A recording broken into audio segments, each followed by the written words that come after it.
ये कोलवी की 44 नंबर की गुफा है। जो एक विहार है, भिक्खू रहते थे यहाँ पे। आपके मन में ऐसे आता होगा ना यार, ये जो बौद्ध गुफाएं बनाई जाती है इनमें जो भिक्खू रहते हैं ये क्यों रहते हैं, कारण क्या है। तो 483 ईस्वी पूर्व में जब तथागत गौतम बुद्ध का महापरिनिर्वाण हो गया ना, तो उनके महापरिनिर्वाण के बाद में सुबुद्र नाम के भिक्खू थे।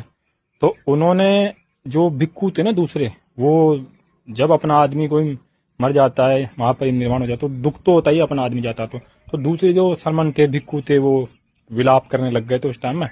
तो सुबुद्र नाम के भिक्खू ने उनको कहा कि सरमणों, आपको दुखी होने की जरूरत नहीं है, हम महासरमण से मुक्त हुए, मतलब तथागत गौतम बुद्ध अब नहीं रहे।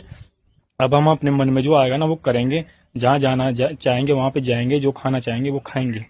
ऐसी बात उन्होंने कही सुबुद्र भिक्खू ने। तो ये बात का पता माँ स्तिवर महाकश्यप को चला उस टाइम में। तो वो बड़े चिंतित हुए सही में। तो उन्होंने राजा अजातशत्रु से बात करी, क्योंकि राजा अजातशत्रु उस टाइम बौद्ध धर्म के संरक्षक थे और गौतम बुद्ध के मित्र भी थे वो। तो उन्होंने कहा कि हम आपकी पूरी सहायता करेंगे, आप संगति बुलाइए। तो महाकश्यप ने अपने जो गुप्तचर थे, अपने जो भिक्खु थे ना, उनको सूचना पहुंचा दी, आम करा दी पूरे देश के अंदर, कि सभी अरहत भिक्खुओं को बुलाया गया है वर्षावास से पूर्व राजगृह सप्तऋषि की गुफाओं में। तो 500 अरहत भिक्खु इकट्ठा हुए वर्षावास से पूर्व। 7 महीने तक वो संगति चली। उसमें गौतम बुद्ध के धम्म नियमों का और विनय नियमों का, जो मठवासी जीवन जीते विनय पिटक के अनुसार, उनका संकायन संकलन कर लिया गया। तो उसके बाद में जो ये विनय पिटक और धम्म पिटक का जो संकलन किया गया ना, संगायन हुआ इनका, तो बाद में इनमें जो इनको ना पृथक पृथक उनमें छोटे छोटे हिस्सों में विभाजित कर दिया गया बाद में। और जैसे जैसे जिन जिन भिक्खुओं के हिस्से में जो जो चीजें आई, मतलब मानो किसी के 100 सूत्र आए, किसी के 200 सूत्र आए, किसी के कौन सा खंड आया, किसी के खुदक निकाय, अंगुतर निकाय, किसी के जो भी हिस्सा आया ना, तो वो उनका ना पाठ करने लगे, मौखिक पाठ करने लगे। तो जिस जिस भिक्खु के हिस्से में जो जो सूत्र आए ना, वो उस सूत्रों का बाण कहा जाने लगा। तो ऐसी गुफाओं में ना एक विशिष्ट प्रकार के बाण कहा करते थे।